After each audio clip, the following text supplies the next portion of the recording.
বিষয় হলো নতুন শিক্ষামন্ত্রী বারবার শিক্ষা প্রতিষ্ঠানে বিভিন্ন তাগিদ দিচ্ছেন, অনলাইন ক্লাসের তাগিদ দিচ্ছেন।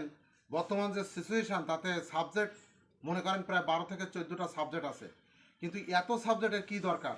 সাবজেক্ট তো 6 থেকে 8টা সাবজেক্ট হলেই যথেষ্ট। বাংলা, ইংরেজি, শারীরিক শিক্ষা, ধর্ম, গণিত, এই বিষয়গুলো থাকলেই তো যথেষ্ট।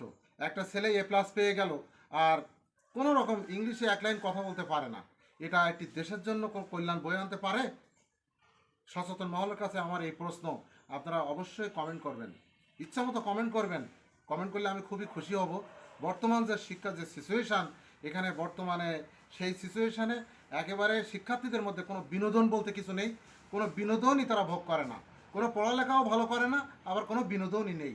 শুধু ব্যাগ ভর্তি বই, ব্যাপক কষ্টে তাদের এই ব্যাগ বোঝাই করে নিয়ে মূল বই এবং গাইড একসাথে বোঝাই করে নিয়ে কিন্তু স্কুলে পৌঁছাতে হয়। এই যে অবস্থা, এই যে সিচুয়েশান, এই অবস্থা যদি চলতে থাকে একটা দেশ কোনোদিন উন্নতি হতে পারে না।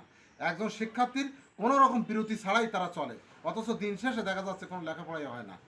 বর্তমান সাতক্ষীরা জেলায় লেকচার গাইডের দুজন প্রতিনিধি আছে, যে মিজান এবং স্বপন।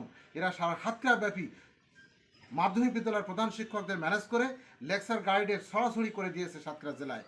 তারা ভালো হোক মন্দ হোক, লেকচার গাইড কিন্তু প্রতিটা শিক্ষার্থীদের কাছে তুলে দিতে সক্ষম হয়েছে। সাতক্ষীরা জেলা প্রশাসকের দৃষ্টি আকর্ষণ করছি বিষয়টা দেখার জন্যে। এর আগেও অনেকবার নক করা হয়েছে, কিন্তু কোনো রকম আশানুরূপ কোনো ফল পেয়েছে বা কোনো রকম ফল দেখা গেছে এমনটা আসলে আমরা কেউ লক্ষ্য করিনি। বর্তমান যে শিক্ষা প্রতিষ্ঠানের যে সিচুয়েশান, এই অবস্থা চলতে থাকলে কোনো দিন একটা দেশ সুন্দরভাবে চলতে পারে না।